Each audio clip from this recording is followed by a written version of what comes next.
Hi, everybody. I'm Candid Frank Stanisci of CFL Talk. Welcome to thank you for being here and watching here on the Spanglish World Network on Zingo TV channel 250. Please remember to download the Zingo TV app at the respective app stores for iOS and Android devices. While you download the app, make sure you rate, leave a comment. Both apps are absolutely free. Zingo TV is available on Google Chromecast, Amazon Fire, Fire TV sticks, Roku sticks, and also on all smart TVs 2016 forward. To subscribe to Candid Frank Stanisci, 10:30 on YouTube, that would help as well. Now on CFL Talk, joining me as usual is David Morassutti. David, how you doing, buddy? Good. How are you doing? Watched myself a little bit of football, of course. It's what we love to do, and I had a great chance to watch the games this week, and it was they were all impressive in their own way. I guess it's starting to get to the point where teams now have to decide. It's funny, it's a crazy time of the year where you have to decide who you're resting, who you're not resting, who you're playing because you're out of the playoffs. All these different scenarios that treat the games with a blender, right? The games are now all going to be like thrown into a blender, and you don't know what's going to be thrown in the blender. So it's a kind of volatile time of year in the Canadian Football League. No, yeah, and it's one where certain teams have to find a way to keep their fan bases in tune to actually care about the remaining games because some of them have nothing to play for. That's right. And also for coaches, it's such a crucial point in the season because it's some teams, a la Montreal, they don't have anything to play for. But the last thing you want is for your team to get too Complacent. right. Let things kind of go down, and then trying to ramp things back up again is not easy, right?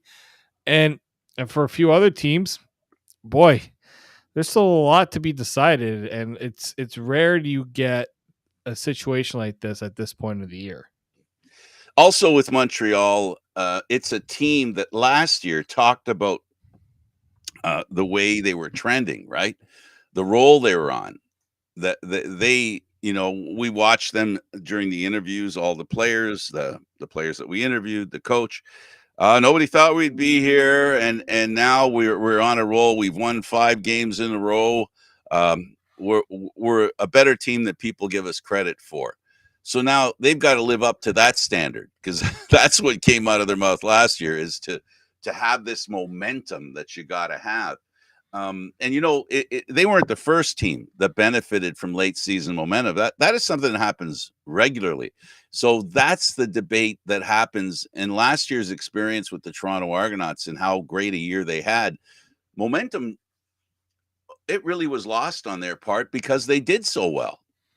Yeah, of course. And the team, the last thing they want is for a player to get injured in a game that didn't mean anything because the team is trying to walk that fine line. Mm. And it's not easy. Right? No, it's not easy at all. And all the decisions are second guessed. And not just on the outside of the envelope or the bubble that the team finds itself in, whether it's the locker room, whether it's the coaching staff or the quarterback room or the organization itself or the fan base. Everybody looks at that situation, and is really making decisions in regards to, oh boy, is this team going to be okay? Should Montreal, using Montreal as an example, can they afford to rest guys that they need to be playing at their best and continue to be playing at their best? Stopping and starting in football only works in practice. No, right? And in practice, you talk to any player, practice can help in a lot of ways, but it's not it doesn't replace games. It doesn't. And so that will continue to be something that I think teams will have to kind of judge on their own, right? Can they be in a position where we can push ourselves in practice, but then hope that the team that it translates to the game. It doesn't always happen that way. And so this is where you look at so many different teams across the league, and especially teams that have gone far, right, in the playoffs, and look at how they did it, right? We've heard it so many times. teams that have gone on the big run at the end are the ones that always come away, in a good spot at the end of the year. That's true, but it's also teams that build the right habits. I think has more to do with it than just you win games. 'Cause you can win games ugly. You can win games you're not supposed to. You're not supposed to, but if you're doing it the right way, then it bodes well going into the playoffs. Let's just Absolutely, and take a look at what Montreal's in a position doing. Part reason because of health, they're playing with their backup quarterback. Now, if you're only taking out your starting quarterback, I suppose it isn't as impactful on the rhythm that teams want to have heading towards the playoffs and then going into the playoffs. But still, there is a difference there, but it isn't as bad. It's funny because if we talk about it, we're making a big deal out of nothing. If we don't talk about it, we're not taking everything into consideration. It really is an interesting, as I said, time of year because of the blender effect that the end of season has and the way it affects different teams in different ways. And uh, a wrist on a helmet, a finger banging a helmet for a quarterback in a game. We talk about it. We're talking about it now in the context of going into the playoffs and staying healthy. I mean, that can happen when, the question of whether a team's leading by 2 or 3 touchdowns with minutes left. Do we take the quarterback out? It is such a decisive decision in hindsight. In foresight, not so much. But in hindsight, we look back and go, well, he should have played that game, or he shouldn't have played that game because he got hurt. So this is a very, like I said, it not only is it physically the players who play on the team in a blender, it's also the emotions are in a blender. There's a lot of stuff at stake and a lot of ways to try and hedge your bets. And it's a laundry list of ways to hedge your bets. Well, that's it, right? There are ways, and look, that's what the coaches get paid for, right? Finding the ways to navigate the very tough decisions that have to be made, right, throughout a game. And you look at, especially, coaches that maybe push their teams maybe a little too far at certain points, or you know, you look at Montreal, right? This past weekend they played Ottawa, a game that didn't mean much for them. Okay, let's put Davis Alexander in the game. Let's not put Cody Fajardo in the game. What happens? They win the game, right? They win the game, and was it a convincing win? No, but I also look at it as Davis Alexander got some pretty valuable reps. Uh-huh. Right? That's something also teams I think need to realize as well. It's not bad to have your backup ready to go just in case, because we know in football, snap your finger, quarterback can get hurt. And plan B needs to be ready to go. And so, I don't hate how some teams have gone about certain things, but there are teams who have bigger fish to fry, and we're figuring out if their backup quarterback's going to play at the end of the year, because some teams don't have that luxury. What also, is I'll call it concerning. We talk about momentum going into the playoffs. The running game against Ottawa was very ineffectual. I wouldn't call it effective when you consider the quarterback Davis Alexander ran for more yards than the running team did. So and that speaks to if that's the way the team's playing, you sure don't want your number one quarterback in there, especially Fajardo, who I don't know, is he 100% healthy? Do we know that he's 100% healthy? Is he 100% healthy and sitting out, or does he have some issues, some stuff that they want to help heal before they go into the playoffs? Which is all part of that decision-making process in regards to whether a quarterback or a player plays, right? The state of his health. You want them, momentum's important, but being in good health in a playoff game, I think, is as, or if not more important. Oh, absolutely. And look, it wouldn't surprise me if Cody Fajardo's dealing with everyone's dealing with something at this point of the year. If you have a team, if you have a quarterback who's 100% healthy, you must have the best offensive line in the league, and he never got touched, right? And so I look at Montreal specifically. Well, Uh, let's talk yeah, about them in the context of the game against Ottawa, which they won 19-12. You introduced that. It was the last game played, but since you went there, continue and frame it also in the game and how we've done a little bit of that. yeah. Well, look, I look at I look at Montreal, and they didn't have exactly the best. They haven't had the best run lately of play. Hmm. They were off to such a dominant start. You kind of expected things to cool off a little bit here, but you know, I haven't been too impressed with them the last little while. Right against Toronto, they stayed in the game because Toronto didn't take the game away from them. It's true. Toronto had far many more chances to. But yeah, over their last 3 games, they are 3-2-1 because they had the one tie against Calgary. And the two teams they beat Ottawa twice. Ottawa has not looked very good, and the Lions they lost. They beat the Elks, who I don't know if you're not. Up and Almost a down. lot of teams are beating the Elks right now. Yeah, So we could I think talk. for Montreal, I would say they didn't need the win, but they kind of needed the win.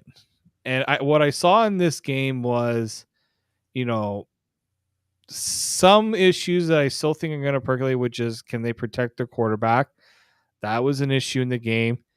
They did a better job running the ball, right?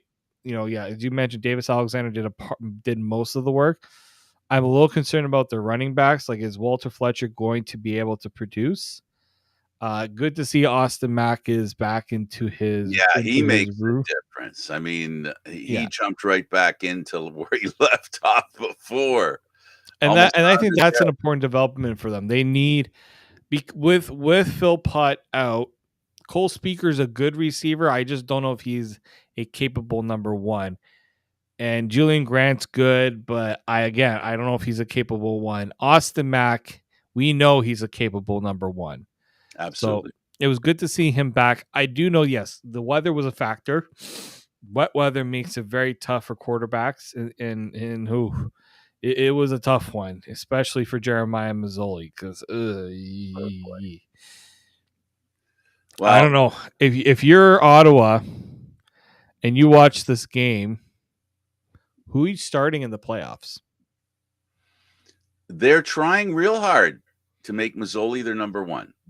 The same thing BC's doing, right? The exact same thing. They're hoping that player reverts to previous success. No one can question the pedigree of Jeremiah Mazzoli, but we can question his state of health over the past few years, and that has interfered with at least our being able to have confirmed that he is that quarterback that helped lead the Ticats to multiple Grey Cups. Mm-hmm.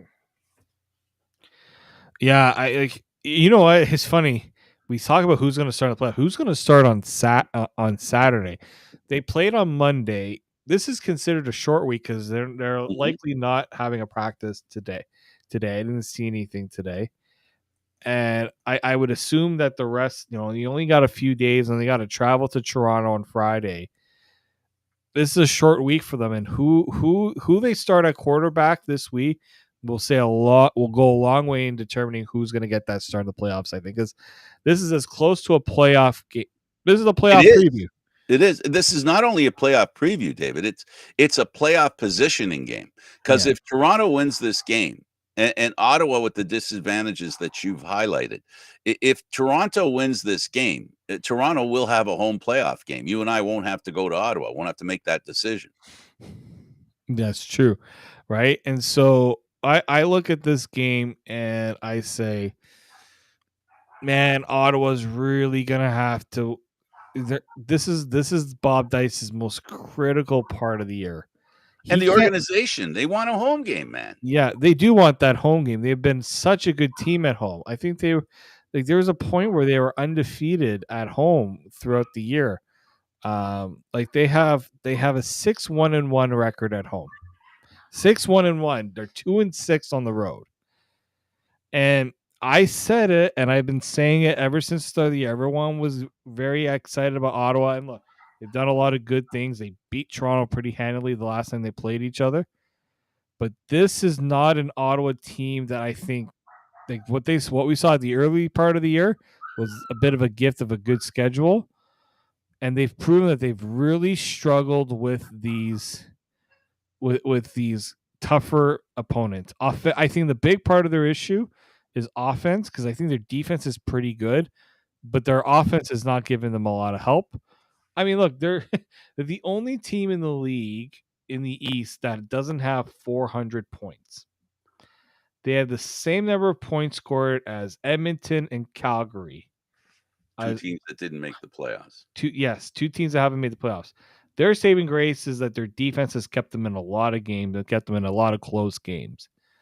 But it's starting to catch up to them now. And you get concerned. You get concerned about if you're Ottawa, the concerning part is your defense is good enough to win, but your offense isn't. And unfortunately, there's only so much your defense can do. And this will be a big test for them. But in this game specifically, you only allow 19 points. Your offense should be able to do enough to get you the win. Unfortunately, that's not what happened.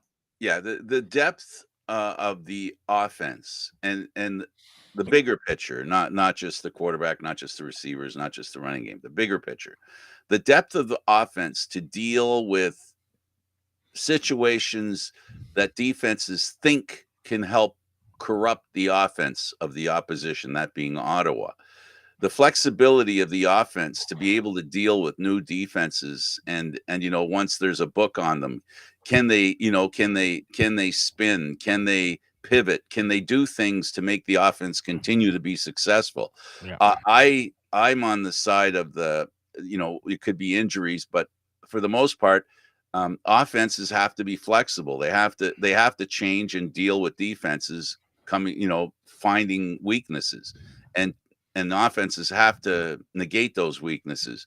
And right now, Ottawa hasn't shown the flexibility offensively to have great offensive games back to back. They have had difficulty doing that. I'm in agreement with you that to win, you can win on a good defense, but there's always some offense that helps get you the points on the board because defenses, even if they shut the other team out, you still have to score, right? You have to score. So I think Ottawa's in a situation where, they're trying as hard as they can to make Jeremiah Mazzoli their number one quarterback. Dustin Crum had a moment, and then of course, we have their quarterback that's injured now. I think that's part of the lack of success that they're having. Yeah, well, I think it's that they just don't know who their quarterback's going to be, and I think until they decide, well, and also just take some pressure off the quarterback too, right? Run the ball a little bit more, get your running game going so that it makes the offensive flow a little bit better. But I mean, we just saw some tough decisions, underthrown footballs.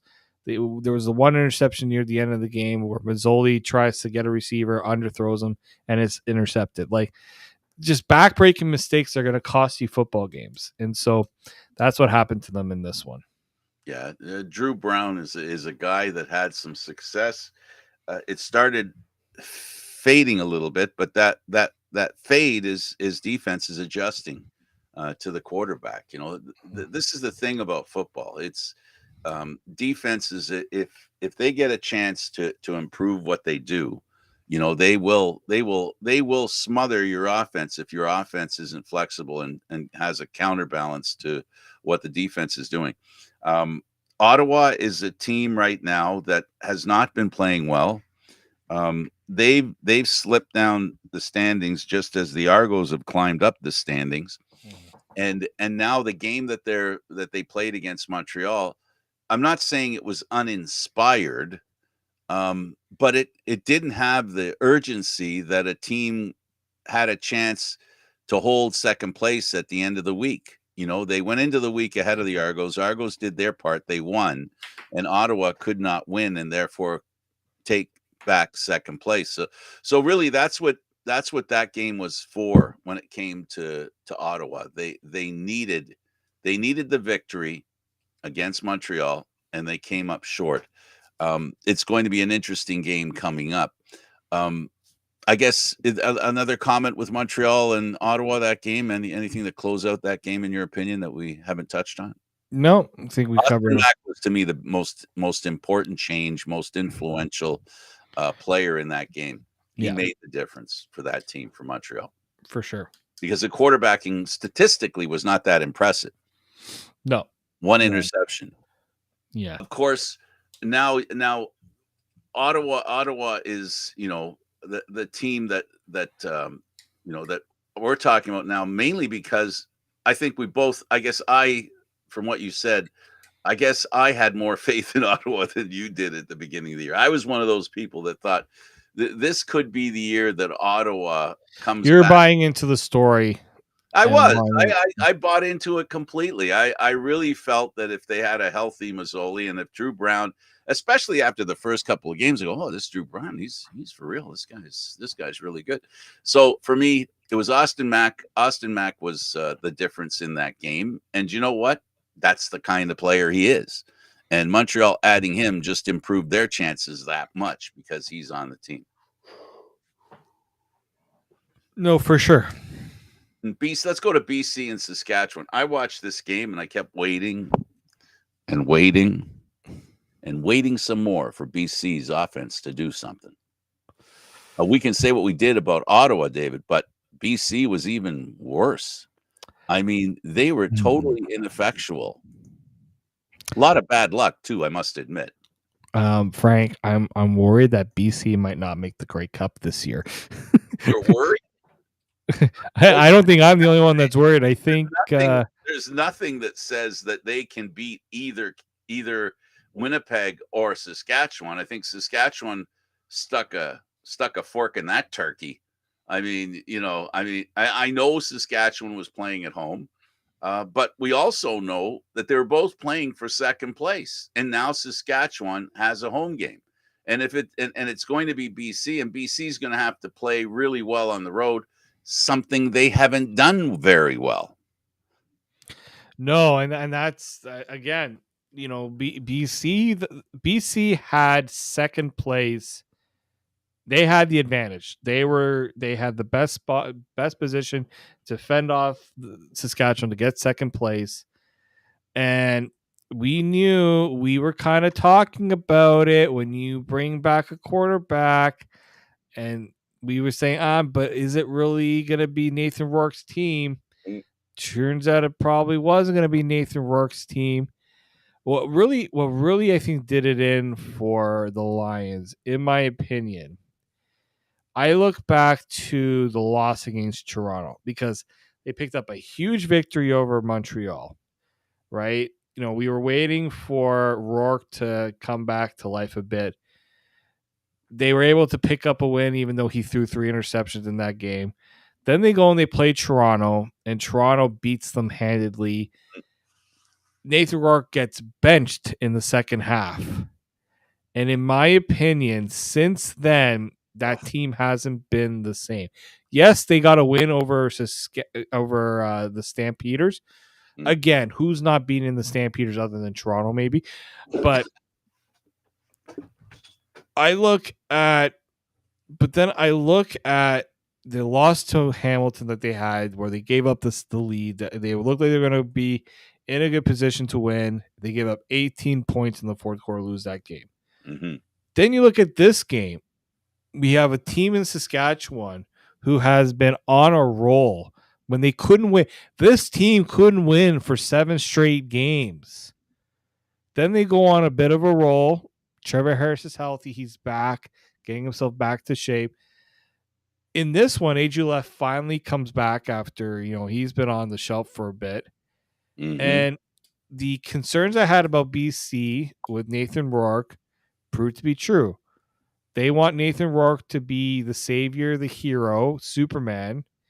He's not able to do it. 2 interceptions in the game. No TDs. No touchdowns. Wasn't really able to do much with his legs. And Saskatchewan, they dominated the time of possession. Trevor Harris was 25 of 30. Like, we're talking about a quarterback who's always been very accurate, but he wasn't making mistakes. Mm.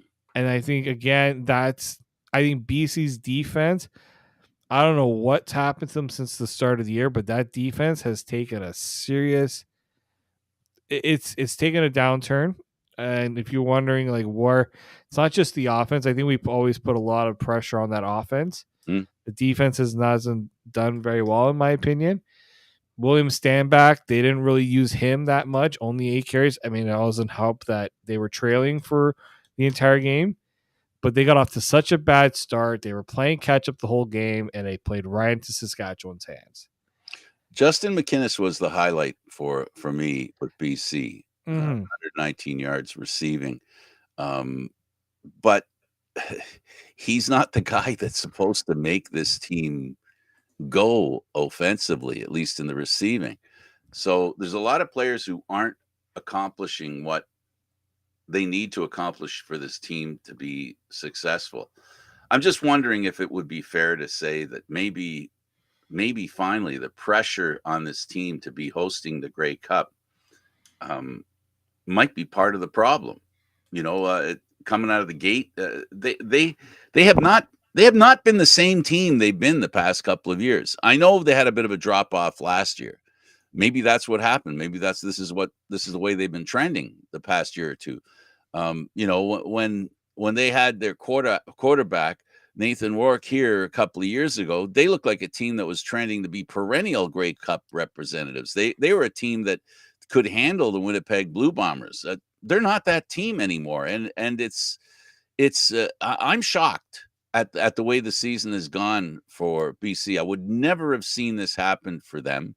And the moment that Rourke came back, I guess I made the mistake that probably many people made, is that we assume that the guy's going to be as good as he was when he left, and not consider there might be factors that might change his ability and his success, which it appears has happened actually. Mm-hmm. I mean, like, look, I look back at that game, the interception, the pick six, I think that went off William Stanback's foot might have been the biggest fluke of three people. It bounced off his foot. Yes, it did. Off the foot. Then off a defender's hands, and then to the other defender's hands until somebody caught it. It looked more like volleyball than it did football. Yeah. But here's the thing: you had 6 turnovers in the game. Mm-hmm. Teams are not you're finding out CFL teams, you give up that many turnovers, it's too much. And you have to guard yourself against Saskatchewan. They're the best. Yeah, they smell blood and they'll go after. We know in his time in Toronto, Corey Mace loved and preached turnovers. Absolutely, give right? away. Force the mistakes. I mean, 6 field goals for Lahr, because even if they weren't scoring touchdowns, they were finding ways to put points. And you had Rourke replaced in the fourth quarter. I just wonder, is it too much pressure? Is it a lack of focus? I don't know if it's effort. I don't like ever criticizing a team's effort. But this is a BC team that I think had so much it put on them. They go and they get Rourke, they get Betts back, and it's like, all right, let's go to the Grey Cup. Oh wait, we have to win games before we get to the Grey Cup.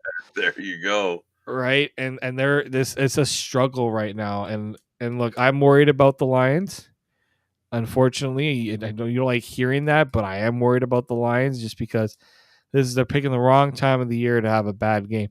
Now, before we started to go live, there was some news from practice on who's going to be starting this weekend. And it's not going to be Nathan Rourke. The return of big play VA, Vernon Adams. He's got the first team reps. Farhan said that he's going to be getting the start. Question now becomes, he starts, he wins. There's no doubt he's going to be the quarterback going forward. There's no doubt. You just put in a boatload of money to bait Nathan Rourke past this year. That's going to be a tough one when it's all said and done. But man, BC, they got to figure it out because it's bad enough to lose. It's bad enough, but it's worse to lose to the team that you're chasing. Mm-hmm. And now you've given them all the cards. You've handed them. You've lost your hand. That they could have easily have been still in a position to push for first.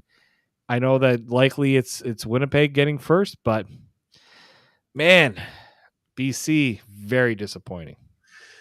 I'm looking at the standings here, and we haven't got over the not shock, but the understanding that Saskatchewan is now getting a home game in the playoffs. But there's still a question on whether they're going to play one playoff game before the Grey Cup or two. They're only a point behind Winnipeg. I'm seeing it here in black and white. Yep. They both have a game left. So that tells me mathematically, if Winnipeg loses and Saskatchewan wins, Saskatchewan could finish first.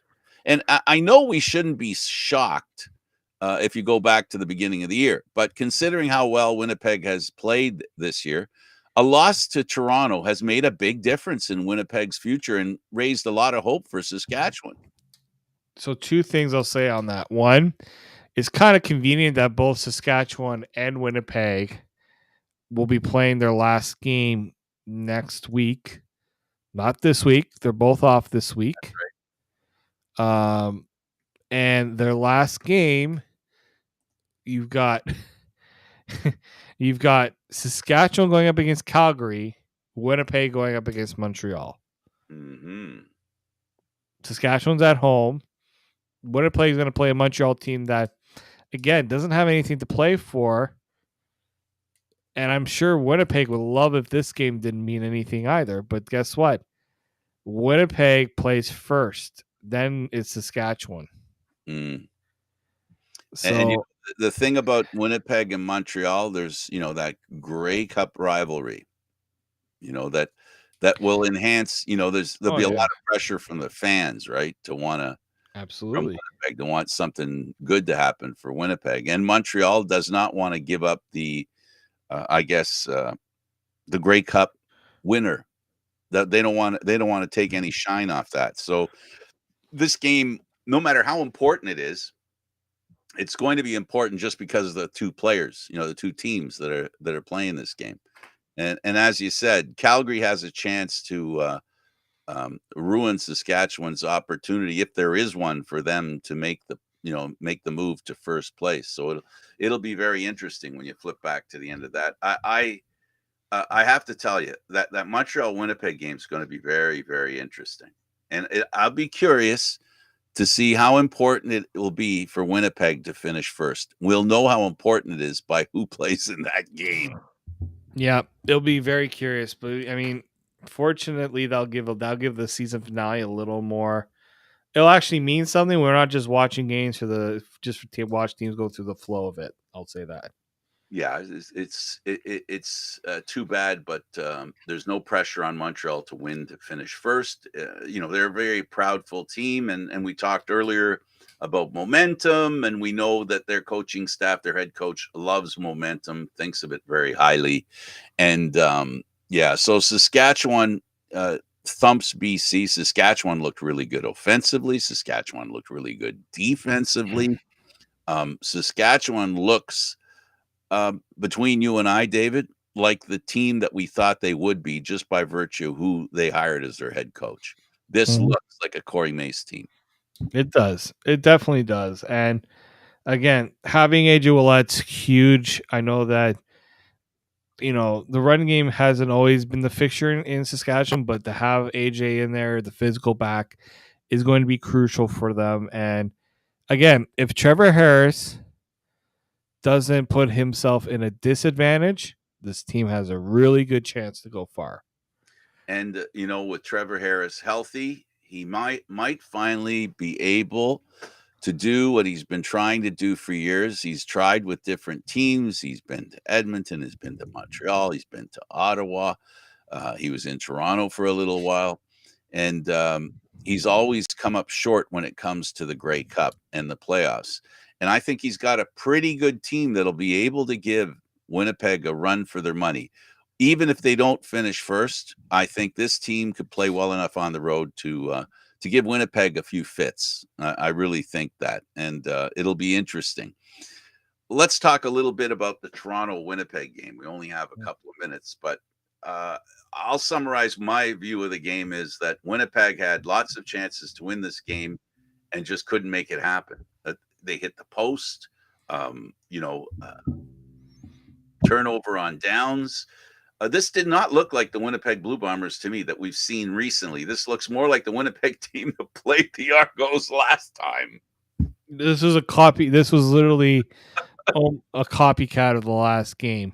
Neither team really inspired much with their effort, in my opinion, in this game. But just either turnovers, missed field goals, missed opportunities on the goal line, penalties. It's just an ugly, ugly game. But one thing I'll say about Toronto, their defense, once again, against Montreal, they could have. I think that a lot to be desired, but there's no doubt they come to play against Winnipeg defensively. They love that challenge. I don't disagree with that, but let's also keep in mind that there were 6 sacks of Caleros, and there were this many of Kelly. Yep. Kelly was getting the ball off quickly. They were running the ball. They not having Kadeem Carey for the second half. That was tough. That was tough for them because, again, he's a very, he's an important runner for them. And He's so the other team honest defensively. Right. And so, I'm looking at the injury report from this game. He was limited in practice, so he was there, but not full participant. So that's going to be something to watch for. Is he a guy now that maybe gets a bit of a rest down the stretch? And this is where, here we go to that thing we started, full circle. Do you want him healthy in the playoffs? And I think they do. He's important to that team. But I think, and look, you're hearing, you heard after we talked to Ryan Dinwiddie, health has been crucial for this team. Absolutely. Getting guys back healthy and back. Now, it's not just getting them healthy, back into game action after missing a lot of time with injury. I think that's been a huge part of it. I think you can inject the same kind of sense that you had earlier about giving players or accepting the fact that a player's injured opens an opportunity for players. Mm-hmm. And right now, the running game that the Argos have, which has been so effective, can still continue to be effective. I think with the 2 guys they have that they can run from the backfield. Yeah, I know they have depth there. It's just Kadeem is the best running back that the Argos have. There's no question about it. But again, this is where you get a little bit of depth, so you don't have to put it all. You can still play them, but maybe you're managing the minutes a bit more. Absolutely, love the game that Boye can play. I'm looking forward him to end up. This might be an opportunity for him to capture the way he played before he got injured last year. At the end of the year, he was really looking really good, and this might give him a chance to recapture that type of play that he had. He gave us a little bit of the Kadeem Carey, can't drag him down. Very quick and strong runner, and the Argos will be able to use that in the playoffs because they do love to switch out their running backs. No, they do, right? Because Kadeem Carey is the north-south. He's kind of the all-around running back. We know Deontay McMahon is more of the speed back, and Adebaboye is the physical runner. They like that. It's good that you don't have to put it all on one player, right, to do it all. For them. So I'm for the Argos. I'm not too concerned. What's concerning is they're not taking advantage of opportunities in the red zone. I thought they're going to be in good shape after they got the first touchdown of the game. Great play call, great play design. But once they get to that goal line, can I just say, and I've been asking, and I don't want to ask coaches these questions because I get my head bitten off when I do. Why on the goal line do you have to run it 3 straight times? Do it twice. You get it stuffed on the second time, run a play action.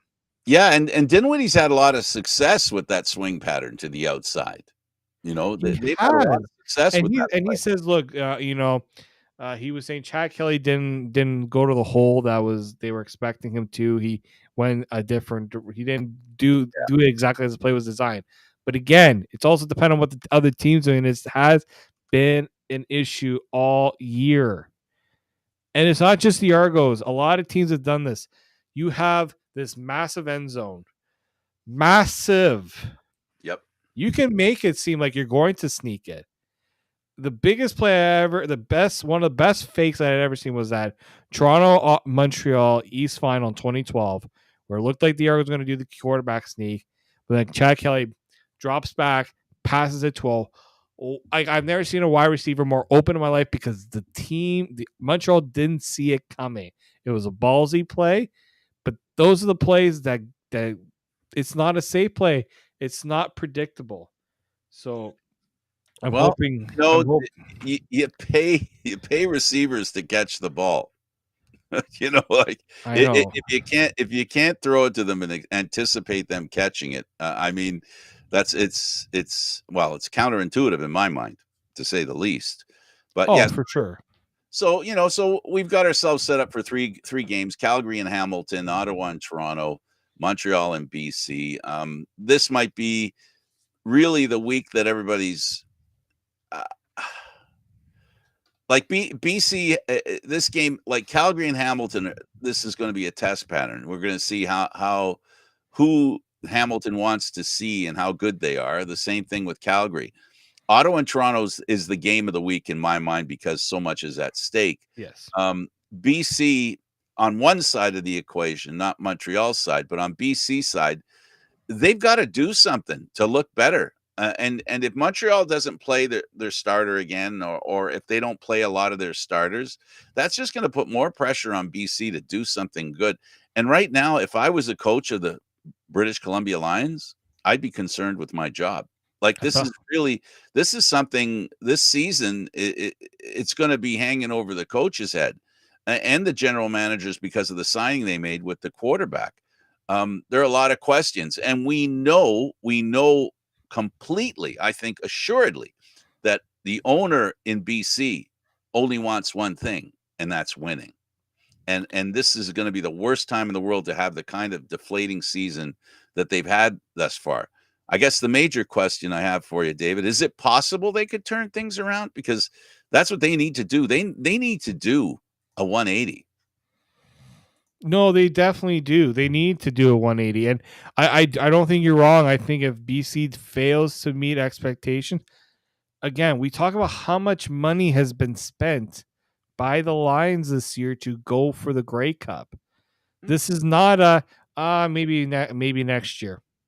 No, this was we need to get there this year. Like, we ordered pens. That's where jobs are on the line, and coaching especially. I think coaching is the big one where, Rick Campbell's had a long time here to get himself in a position where, you know what,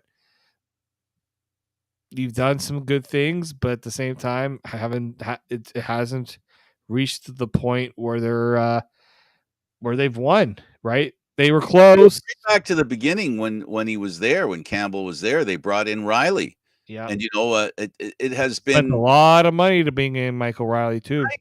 And the same thing happened where the team around Riley wasn't good enough. And I think it's fair to say, or unfair, you can all decide, but I think it's fair to say the quarterbacks aren't getting the team around them they need in BC. They're not even getting what they had for so many years in a row, a decent defense. I mean, that's abandoned them as well. That's for me, that's the scary part. This team has, as far as I'm concerned, over the past few years has unraveled. Well, that's the big part for me is, this team has unraveled badly. And there are questionable decisions that have been made, questionable ways that this team has also declined in a lot of ways too. And it is. I think it is going to fall a lot on coaching. It usually always does at the end of the day. So I'm curious to see how how that Well, plays here's out the there. GM's position as well, right? So, Oh yeah, he's the GM as well. the owner says, hey, you told me we need to do this, we need to do that. I signed off on it. I gave you the resources, and this is the result. Not good enough. I Well, think there's gonna be fans. Fans are gonna be calling for it too. I think it's gonna be unacceptable. They wanna see themselves in the Winnipeg situation. They want to see themselves in the Toronto position, right? We talk about how great of an owner they've got, the great ownership group, absolutely. but man, come on. It's not enough to just have ownership. You got to have a team, right? It's Yeah. almost like in a way like Hamilton, right? Oh, absolutely. Actually, two cats of a color. So yeah, I think for BC, you you got to figure this out. Otherwise, some people are going to be looking for jobs at the end of the year Well, if it doesn't work out. I think something good has to happen, and I guess what would salvage his job is if they could win the playoff game and offer some hope. But one thing I think for sure is that if they don't even win the playoff game, if they don't win the playoff game, I think there's really going to be some soul searching going on in the BC head offices. And they're up against it because even though Winnipeg lost against Toronto last week, the way Saskatchewan and Winnipeg are playing, it's an uphill. Well, it's an uphill battle for BC to do any kind of advancing on the western side of the Canadian Football League. Well, that's it, right? You're not just trying to get yourself in a position to make the playoffs. They can make the playoffs. It's taking that game to that next level, right? To being an elite team. And can BC do it? They haven't been able to do it. And I don't like to be unfair to teams, but at the same time, they've tried. They've tried. It hasn't worked. Maybe you got to go in a different direction. So I'm curious to see how it'll go. I'll also say for Hamilton, because you brought up Hamilton and Calgary, they have two teams right now who are looking to next year. Mm. I'm curious to see how Hamilton takes these next couple. No, how they end their season. I see Calgary. Matthew Schultz gets the start. For Matthew Schultz, this might be the most important game he will ever play. Because if he comes out and he plays well, maybe Calgary says, maybe there's an option here. And the same goes for Trey Ford. It's funny you mentioned Hamilton in the same breath with Calgary in that regard, because Matthew Schultz is in the exact same position he was in Hamilton at this very point. He was in this position where he had the end of the year to show that he could be the starter the next year. And there was a lot of talk in Calgary. There's a lot of, I don't know, whispering or whatever. If he hadn't been hurt earlier in the season, he would have probably been handed the ball earlier. His injury got in the way of that. And you and I both like the kid. We both think he's a really good quarterback who maybe he's just looking for I think all he needs is a good opportunity. And an opportunity means an offensive line and receivers that help him to be successful. I don't know how discombobulated Calgary is from the inside, but from the outside, they look like they're having difficulty. And to expect this kid to right the ship might be a little too much to ask. But then again, you get a quarterback that makes a couple of good plays, and maybe the team goes on a roll and gains a little immediate confidence. And that's what Calgary needs. They haven't been able to get confidence. Their quarterback, Meyer, they were all in with him. They got rid of their star quarterback for him. And I can't believe how no matter how many games they play, I always go, oh, maybe he can. I don't know how many times I've said that, David, that maybe Meyer can. I'm like, oh, he could be the guy. Maybe this is the week. Maybe this is the week. Yeah. And that's been going on for 2 years. Yeah, will be interesting to see who takes the reins. It'll be really interesting. David, I really appreciate you doing this, buddy. Thank you, Frank. All right. For David Morassutti, I'm Candid Frank Stanisci. Thank you for watching CFL Talk live here on Mondays at 4 p.m. Today's Tuesday. Yeah, well, yesterday was Thanksgiving Monday, so we didn't do the show then. This show can also be heard on the Spanglish World Radio Network. For CFL Talk news, entertainment, and other sports programming we offer, please check out SpanglishWorld.ca. Spanglish World. Watch it, hear it, read it, download it, live it. Thanks for watching, everybody. Till next time.